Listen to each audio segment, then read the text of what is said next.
Leading Britain's conversation. LBC with James O'Brien. It is 10 to 12. You are listening to James O'Brien on LBC. I have got an unhinged headline for you, which actually plays in slightly to the hideous side of Usman's experiences, although I wanted you to hear that story in full because he's turned something hideous into something rather beautiful, as so many of you have recognised. I suppose the best thing you could do in a way would be to either support his work fighting modern slavery or buy some of his dates, or both. Simon Marks is in Washington, D.C. I might just shut up for a while, Simon, and give the floor to you. Well, James, I suppose in many ways the big news of the last few hours is that Secretary of State Marco Rubio has completely walked back and indeed denied ever claiming that it was the Israeli Prime Minister Benjamin Netanyahu who was about to go into Iran first, and that is why the United States preemptively had to take action militarily against Iran, because they were concerned that if Israel went in first, reprisals by the Iranians would hit American military targets in the region. He says he didn't say it. We all know he did say it, but the reasons why he says he didn't say it is because his own president, a couple of hours earlier at the White House, insisted that not only was it not Israel that had forced his hand, but actually he forced Israel's hand, because of course he can never admit to playing second fiddle to anyone. I mean, at one point we were reduced yesterday to seeing Manu Raju, the excellent congressional correspondent for CNN, standing next to Marco Rubio and reading back to him verbatim the comments that he had made just 24 hours earlier on Capitol Hill, and Marco Rubio just walking all over him, not allowing him to speak, and basically getting to the point where he said, well, it doesn't matter, because what I'm telling you now is that this was the American president's decision and a determination that this was, the last best option that we had. The other development of the last 24 hours, of course, is that regime change, which was off the agenda on Monday, was put back on the agenda by President Trump yesterday. But when Marco Rubio spoke on Capitol Hill 3 or 4 hours later, it was still off the agenda. So we don't really have any clearer an idea what the reasons were for the timing of the attack, what the objective is, what the end game is. But we do know that Donald Trump certainly is furious with the UK.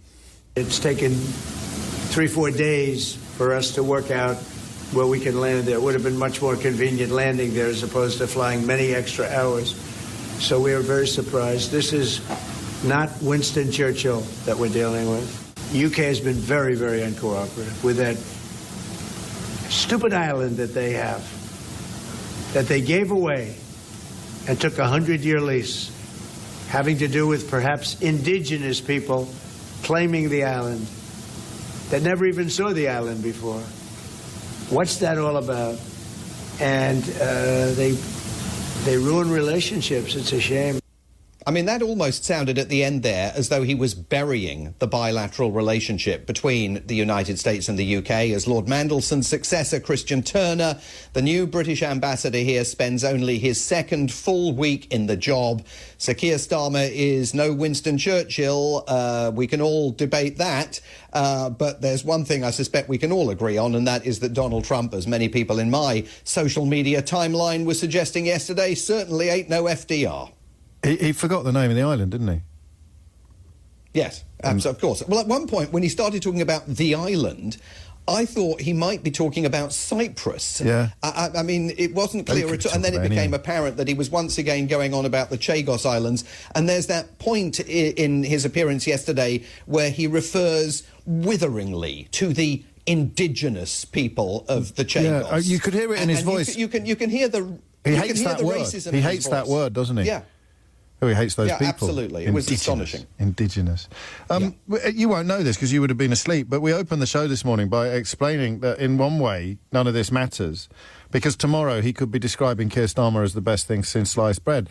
And yet, of course, it matters because he is the President of the United States of America, and Keir Starmer is our Prime Minister. But you remind us that this now holds true across everything. So Rubio says the polar opposite of what he says yesterday and denies that he said yesterday. You move from we are doing regime change to we're not doing regime change to we are doing regime change. The reasons for doing it change. Everything changes, which means nothing ever gets pinned down. Journalistically, it continues to be an almost impossible challenge. Well, and governmentally, of course, for his partners and allies in Europe, it continues to be an impossible task because you never know what is going on. It's like trying to pin jelly to the wall here. And Jello. This military action was launched...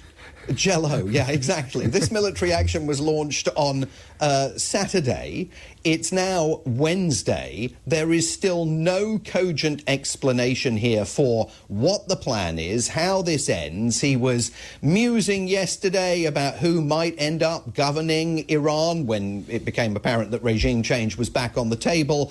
He doesn't think that the Shah's son quite cuts the mustard, but he is very interested in trying to find someone who is popular in Iran and is already there. I mean, those appear to be the two benchmarks for the next... I mean, you know, if you're popular in Iran and you're already there, come on down, especially if you look like you come from central casting, because, of course, that's why Donald Trump says personally that he's so happy with Hegseth and Dan Kane is chairman of the Joint Chiefs of Staff. That's the plan.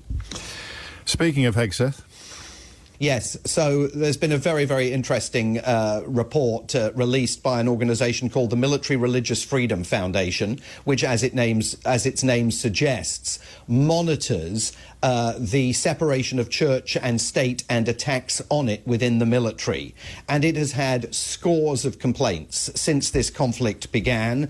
One combat unit commander told the Federation that the foundation that non-commissioned officers at a briefing on Monday said that the Iran war is part of God's plan and that President Donald Trump was anointed by Jesus to light the signal fire in Iran to cause Armageddon and return his and mark his return to Earth. And they've received scores of complaints from all over the military over the last several days that similar messages are being delivered. And take a listen to what Pete Hegseth said when he was asked on Monday what his prayer is for the troops. My prayer for them is that I do pray for them. My wife prays for them. Our family prays for them. Our cabinet prays for them.